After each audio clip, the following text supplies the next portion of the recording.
The office was quiet that morning. Computers hummed softly, and the smell of coffee drifted in the air. The human worker, James, sat at his desk with tired eyes. He was an ordinary man in an extraordinary place.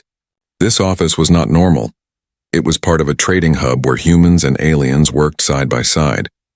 To James, it still felt strange. He had only been here a few months, and every day brought something new. Some aliens looked almost human. Some looked like machines, and some looked like nightmares. But there was one alien who always caught his eye. She sat 2 rows away, often silent, always watching. She was taller than most humans, with dark ears that twitched like a cat's. Her eyes were golden, sharp like blades. Her fangs showed when she smiled, but her smile never felt safe. Her tail moved slowly when she was thinking. Most people avoided her. But James was different. He was curious, sometimes careless with words. That day she stood near the window, light falling across her face. She turned her head and her fangs glinted. James, without thinking, laughed and said, "Careful, Star Fang, you'll scare someone with that smile." The room froze for a second. A few co-workers chuckled, thinking it was just a harmless joke. James smirked, proud of his quick tongue. But then he noticed her. The alien girl did not laugh. She did not even blink. She stared at him with those golden eyes, and something in the air seemed to change. Her voice was soft, almost like a hiss. "You dare call me that?" James raised an eyebrow. "It's just a joke," he said lightly. "Don't take it too seriously." But her eyes narrowed and her ears twitched sharply. She stepped closer, silent as a shadow. The others pretended not to notice, but James could feel their tension. They knew something he did not. The alien girl stopped right beside his desk, close enough for him to hear her slow breath. She leaned down, her sharp teeth flashing just for a second, and whispered so only he could hear, "You dare claim me with that name?" James blinked, confused. "Claim you? What are you talking about?" But she did not answer. She just walked away, her tail flicking like a whip. James tried to laugh it off, but the sound came out weak. The office returned to normal, yet it didn't feel normal anymore. Something had shifted. That night, James lay awake in his small apartment, staring at the ceiling. Her words repeated in his mind. "You dare claim me." He tried to convince himself it was nothing. Just alien pride, maybe. Just a misunderstanding. But when he went back the next morning, his desk was different. His chair had been moved. His papers were stacked neatly in a way he never organized them. And there in the middle of the desk sat a small charm. It was made of silver, shaped like a crescent fang, tied with a dark thread. James picked it up carefully. The metal felt warm, as if it had been touched recently. He glanced around the room. The alien girl was sitting in his chair. His chair? She leaned back with her arms crossed, tail curled around the base. She looked calm, but her golden eyes glowed faintly when they met his. "This desk," she said in a steady voice, "is mine now." James froze. "What? No, this is my desk." He laughed nervously. "You're joking, right?" She didn't move. "No, you gave me the name." "That means you gave me more than you know. I accept." Co-workers nearby whispered and snickered, thinking it was some strange alien game. But James noticed her expression. It was not playful. It was deadly serious. He sat down slowly at the edge of the desk, trying to act casual, but his heart raced. "Listen," he said carefully, "I didn't mean anything by it. I just thought it was funny. Star Fang, that's all." Her eyes narrowed again. She leaned forward, closer than before, and her tail flicked once. "Words are not just in my people's tongue. A name is a bond. And you have made one." James swallowed hard. He wanted to argue, to say it was ridiculous. But deep down, something in her voice chilled him. She believed it. Whatever he had done with his careless joke, it had meaning to her. The day dragged on, but he could not focus on work.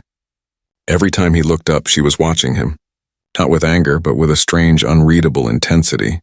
Her ears twitched whenever someone spoke to him, as if guarding him. Her tail swayed slowly like a predator waiting. When the shift finally ended, James hurried to leave. But as he stepped outside, he heard her footsteps behind him. He turned and she was there, golden eyes glowing in the dim light. "You cannot run from this," she said quietly. "You called me Starfang, and now Starfang belongs to you." James's blood ran cold. What had started as a joke now felt like the beginning of something much darker. The next morning, James arrived at the office early. He wanted to get there before anyone else. Maybe if he slipped in quietly, the alien girl would ignore him. Maybe yesterday was just a misunderstanding. He told himself that over and over, but his chest still felt tight as he walked through the glass doors. The lights flickered on as he entered the office floor. It was empty and silent. His footsteps echoed as he moved toward his desk. But when he reached it, his stomach twisted. The desk was not his anymore. His old coffee mug, the one with a faded Earth logo, was gone. His notepads were stacked too neatly in a way he never arranged them. And in the very center of the desk sat the silver fang-shaped charm from yesterday. Only now it was tied around his pen like a seal, as if marking it. And then he noticed her. The alien Catgirl was sitting in his chair again, calm and unbothered, as though she had always belonged there. Her golden eyes flicked toward him lazily, her ears twitching once at the sound of his footsteps. Her tail curled around the armrest like it was her throne. James froze in the middle of the walkway. "That's my chair," he said weakly. She tilted her head. Not anymore. Her voice was firm, not angry, but final, like a judge giving a verdict.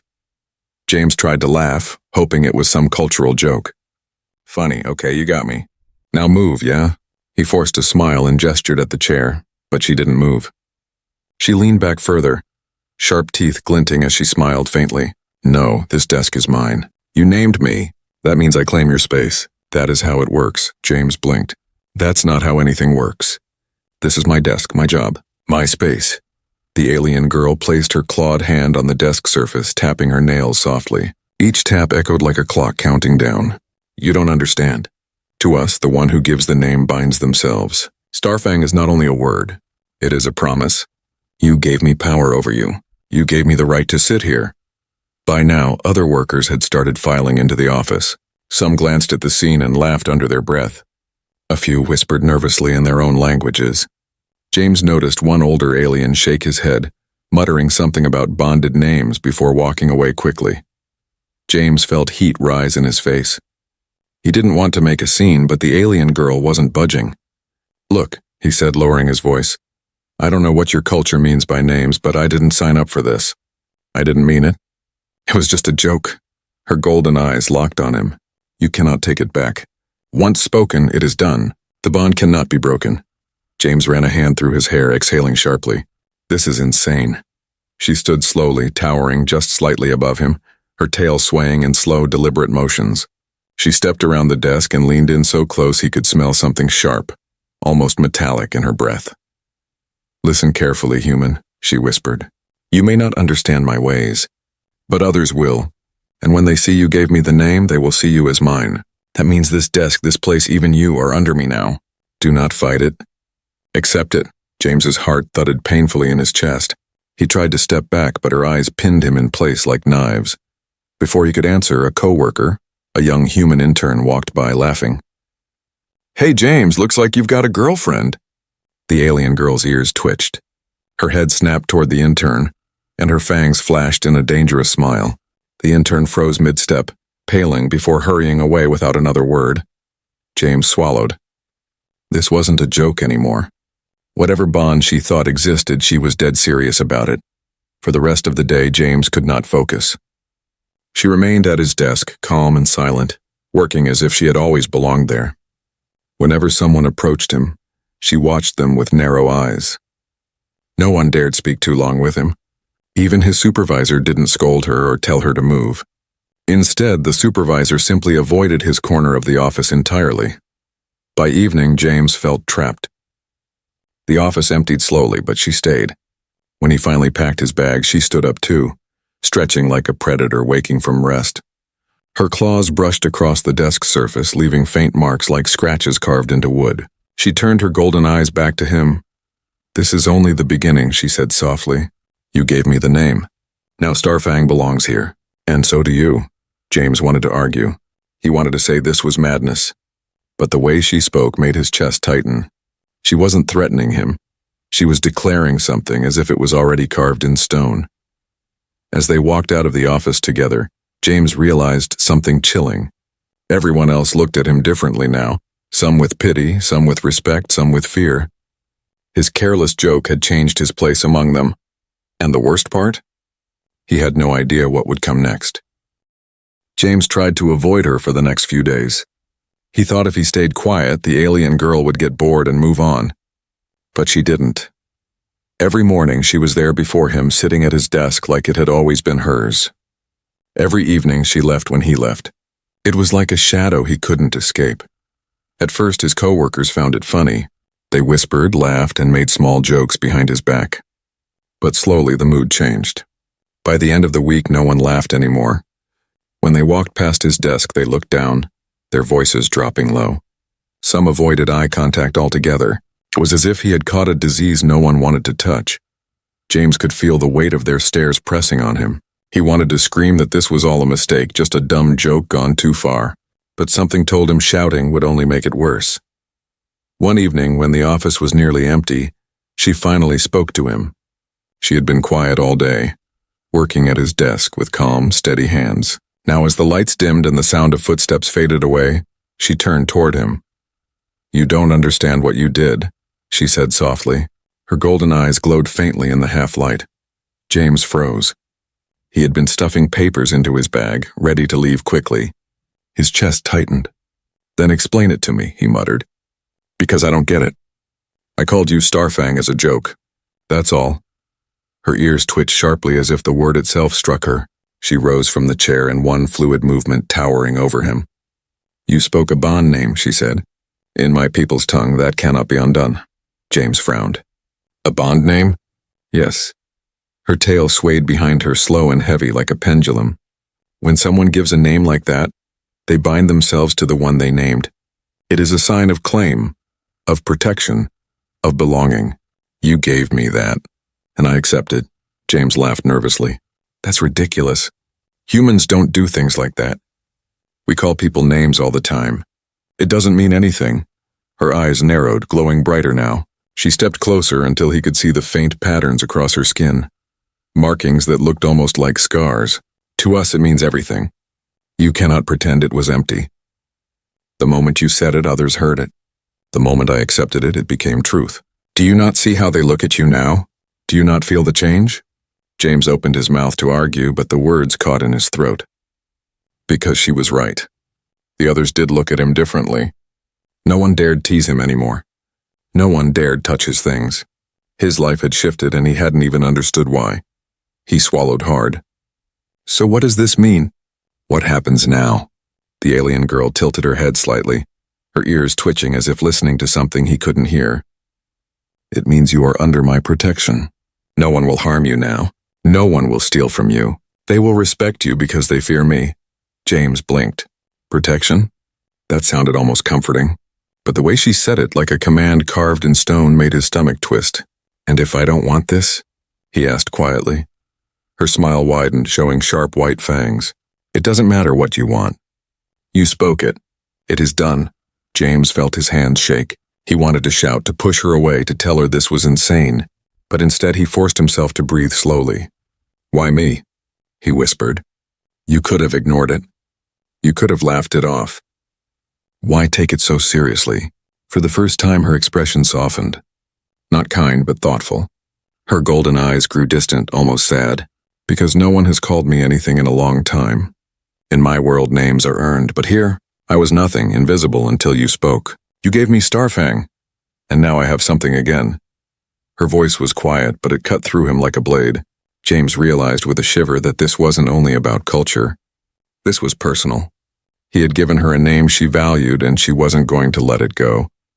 Before he could respond, she leaned close, so close he could feel her breath against his ear. "Do not run from this, human. If you run, they will see you as weak. And weakness draws enemies. Stay close to me, and you will survive. Stray away, and you may not." James's blood turned cold. He wanted to believe she was bluffing. But when he looked into her glowing eyes, he knew she wasn't. She was warning him. That night, as he walked home through the crowded streets, James felt eyes on him. Strange shapes moved in the shadows.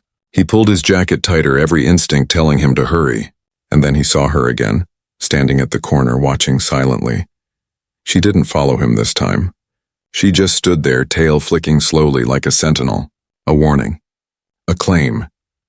James realized then that his life was no longer his own. One careless joke had tied him to something far bigger, and far more dangerous than he could ever have imagined. James expected the strange bond talk to fade after a few days. But instead things grew worse or stranger. Depending on how he looked at it, it began with small things. When he walked through the busy market on his lunch break, the alien merchants who once ignored him suddenly greeted him with lowered heads. A hulking reptilian trader who had once shoved James aside now stepped out of his path, mumbling something like an apology. Even the security guards at the entrance nodded to him as if he carried some unseen badge. James noticed it most in the office. His co-workers, who once teased him daily, now treated him with unusual respect. They no longer borrowed his pens without asking. They no longer piled work on his desk. In fact, they seemed to avoid even standing too close. Whenever Fang, the Catgirl, walked by, their eyes dropped instantly to the floor. At first, James thought maybe they were mocking him, playing along with her strange game. But the fear in their eyes told a different story. Whatever this Bond name meant to her, it also meant something to the rest of them, and they believed in it even if he didn't. One afternoon, James tried to test it. He deliberately left his bag open with credits half visible, something that normally would have tempted one of the interns. But when the intern walked past, his hand twitched, then froze. His eyes darted toward Fang, who was lounging casually at James's desk, tail flicking slowly. The boy's face went pale, and he walked away without touching a thing. James felt a chill crawl down his spine. Later that day, as he walked through the hallway, two alien workers from another floor stepped in his path. Their eyes glowed faintly, their sharp voices whispering something he didn't understand. Before James could ask what they wanted, a shadow moved behind him. Fang appeared silently, her claws unsheathed. She didn't speak a word, but the two aliens backed away immediately, bowing their heads before vanishing into the stairwell. James's heart pounded. He turned to her, trying to keep his voice steady. "What was that about?" She stared at him calmly, her golden eyes reflecting the dim light. "They wanted to test you. They wanted to see if you were weak. I told you this bond protects you. Without me, they would have taken your things, or worse." Her words sank into him like cold water. He hated to admit it, but she was right. Something had shifted in the way others treated him, and it wasn't because of him. It was because of her. That night he dreamed of her. Not in a kind way. In the dream, her golden eyes burned brighter than fire. She stood behind him like a shadow, claws on his shoulders, whispering, "You are mine." When he woke, his chest was damp with sweat, his heart racing. The next morning, James tried to confront her. He arrived early, determined to take his desk back before she could settle in. But when he reached the office, she was already there. She sat at his chair perfectly calm, her tail coiled around one leg of the desk like a chain. James slammed his bag down. "This has to stop," he said firmly. "I don't want protection. I don't want this bond. I just want my life back." She tilted her head, watching him with eyes too sharp, too knowing. "Your life?" she asked softly. "Your life was fragile, weak, easy to take. You did not see it, but I did. And now because of the name, you are safe. Even your enemies fear you." James clenched his fists. "Safe? I feel like a prisoner." Her ears twitched, and for the first time her expression shifted. Something flickered across her face. Anger, hurt, or maybe both. "A prisoner?" she echoed. "No, you are not a prisoner. You are under my shield. But if you walk away..." Her tail lashed once against the desk, leaving a faint scratch. "Then you will learn what it means to be prey." The words sank into James like a stone in water. There was no threat in her voice, only certainty. She truly believed he would not survive without her. For the rest of the day, James noticed something he had missed before. She wasn't only watching him, she was watching everyone else. Every time someone got too close, her golden eyes tracked them. Every time someone raised their voice, her ears twitched. When a machine malfunctioned near his desk, she was there first, moving him aside before sparks flew. And as much as James hated to admit it, he felt safer. When the sun set and he left the office, he found her following him again, not walking beside him, just behind like a silent guard. The streets were crowded, shadows long in the fading light. Normally James felt uneasy here, but tonight no one bumped into him. No one touched him. Every stranger stepped aside. He stopped at a corner and turned to face her. "Why are you doing this?" he asked, his voice cracking. What do you want from me? She stepped closer, her golden eyes glowing faintly in the dark. I already told you. You gave me the name. That means I belong to you, and you belong to me. That is enough. James shook his head, his throat dry. That doesn't make sense. Her sharp teeth glinted in a faint smile. It doesn't need to make sense to you. Only to me. For the first time, James realized he wasn't just dealing with cultural rules or alien pride. He was dealing with someone who had chosen him, whether he wanted it or not. And that thought was more terrifying than anything else. The whispers began before James even noticed. At first, it was just the quiet way people looked at him when he passed. Then one afternoon, he felt the tension in the air, heavy and sharp like a storm before lightning. He was leaving the office late, his bag slung over his shoulder, when he heard footsteps behind him. He turned and 3 alien workers stood blocking the hallway. They weren't small like him. They were tall, armored in scales that shimmered faintly under the lights. Their eyes glowed with challenge. One stepped forward, voice deep and rough. "Human, you don't deserve what you hold." James frowned, confused. "What are you talking about?" Another hissed, baring sharp teeth. "The name Bond. Fang should not belong to you. She should be with one of us, stronger blood, stronger honor. You are nothing but a weak outsider." James's heart began to pound. He wanted to argue, to tell them it was all a mistake, but the words caught in his throat. He glanced around desperately, but the hallway was empty. Then behind him, a soft voice broke the silence. "Step back. Fang." She moved forward, calm and graceful, her tail swaying like a blade. The golden glow of her eyes lit the hallway, and the 3 aliens stiffened. For a moment it seemed they might retreat, but then the largest of them sneered. "Why him, Fang?" he asked. "Why bind yourself to this fragile creature? He has no claws, no fangs, no strength. Let him go. Choose one worthy."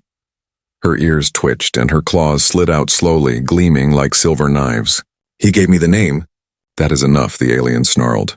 "Not enough for us." He lunged forward, and James stumbled back, panic rising in his chest. But Fang was faster. Her tail whipped out, striking the floor between them with a crack like a whip. The alien froze, his chest heaving. She stepped closer, her voice low and sharp. "If you wish to take him, then challenge him. By our law, only in trial can a bond be broken." James's blood ran cold. "What? No trial, no fight. I didn't agree to any of this." But the words didn't matter. The other aliens growled approval, their voices echoing down the hall. The challenge had been set. The leader grinned, sharp teeth gleaming. "Good, tomorrow at dusk. He will face me. If he wins, he keeps you. If he loses." His eyes cut toward James like knives. "He is nothing, and you will be free." James wanted to shout, to protest, to run. But the aliens had already turned away, their heavy steps fading into the dark. He spun toward Fang, his voice trembling. "Are you insane?" "I can't fight him." "He's twice my size, and I don't even know your rules." Her eyes glowed as she studied him. Calm. Steady. "You will fight," she said simply. "No," James snapped. "This is crazy. I'm human. I don't fight alien duels. I'll die." For a long moment she didn't answer. Then she stepped closer, so close he could see the faint scar along her jaw, the rise and fall of her breath. Her voice dropped to a whisper. "If you run, they will hunt you. If you hide, they will find you. The only way to live is to stand. You must fight." James felt his knees weaken. He wanted to scream, to beg her to end this.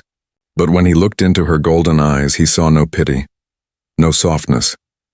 "Only fire. Why?" he whispered, voice cracking.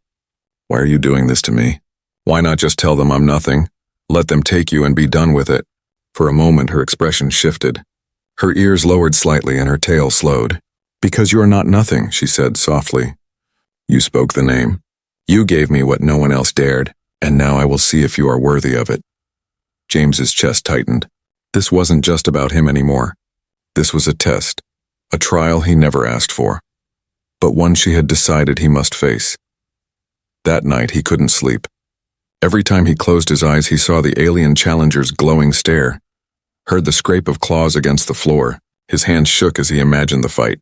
He had no weapons, no training, no chance, and yet he remembered the way everyone had looked at him since the bond.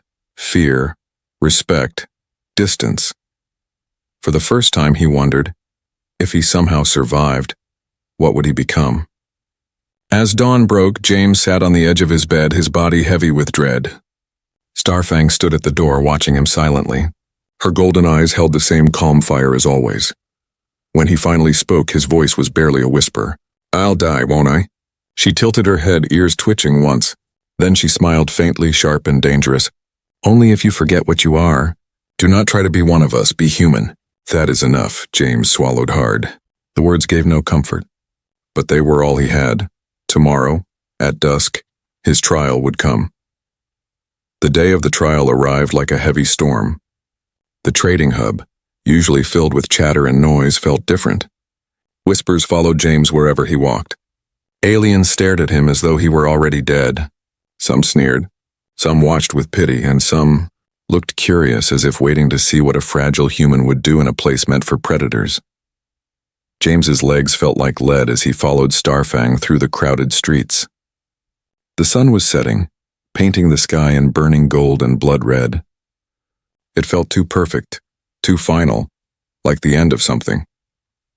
They arrived at the arena, a circular space at the edge of the hub.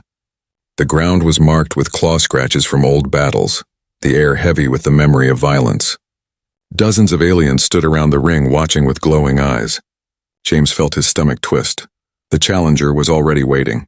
The huge reptilian alien stood tall, his scales gleaming like armor. His claws tapped against the ground, leaving marks with each step. His eyes locked on James, cold and hungry. James wanted to run. His body screamed at him to turn and flee. But Starfang stood at his side, calm, tail swaying slowly. Her presence was like a wall at his back.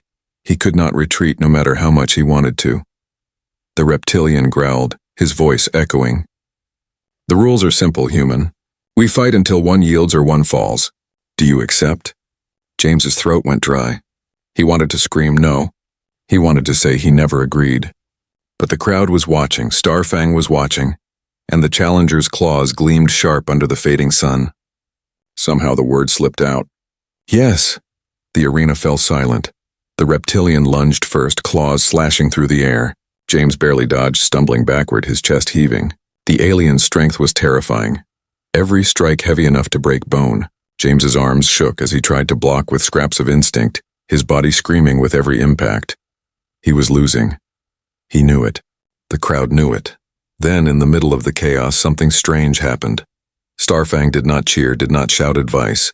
She simply stood still, golden eyes locked on him. Her gaze was sharp, burning, like she was measuring him, testing him. And in that moment, James understood something he hadn't before. This wasn't just about survival. It wasn't just about him or the reptilian. It was about her. She had wanted this. She had allowed this. She could have stopped it, but she didn't. Why? A memory surfaced, her words from days ago. "Because no one has called me anything in a long time." James stumbled, rolled away from a claw strike, his chest aching. She hadn't been angry when he gave her the name. She had been waiting. Waiting for someone reckless enough or foolish enough to give her something she could use. The bond wasn't an accident. It was a trap. The reptilian roared, charging again. James ducked, his body moving with raw instinct. He grabbed a broken piece of stone from the ground and swung with all his strength, smashing it against the alien's jaw. The crowd gasped as the reptilian staggered back, stunned for the first time. James's arms shook, his chest burning. He could barely stand, but he kept his eyes on Starfang. And in her face, he saw the truth. She wanted him to win. Not because she cared for him, not really, but because if he survived, if he proved himself, then her choice would be justified. She had chosen him, a human, over all others. And if he succeeded, the entire hub, maybe the entire sector, would have to respect it. This wasn't about James at all. It was about her. The reptilian came at him again, roaring with rage.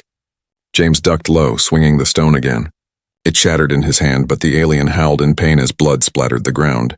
The crowd roared, some in shock, some in anger, some in awe. James dropped to his knees, gasping for breath. His body was broken, his arms trembling. But the reptilian stumbled too, clutching his wounds. Slowly, painfully, the challenger lowered his head. "I yield." The arena erupted. Some shouted in disbelief, others cheered. But all eyes turned to Starfang. She stepped forward calmly, golden eyes glowing brighter than ever. She placed a clawed hand on James's shoulder, lifting him up so the crowd could see. Her voice rang out sharp and final. This human is mine.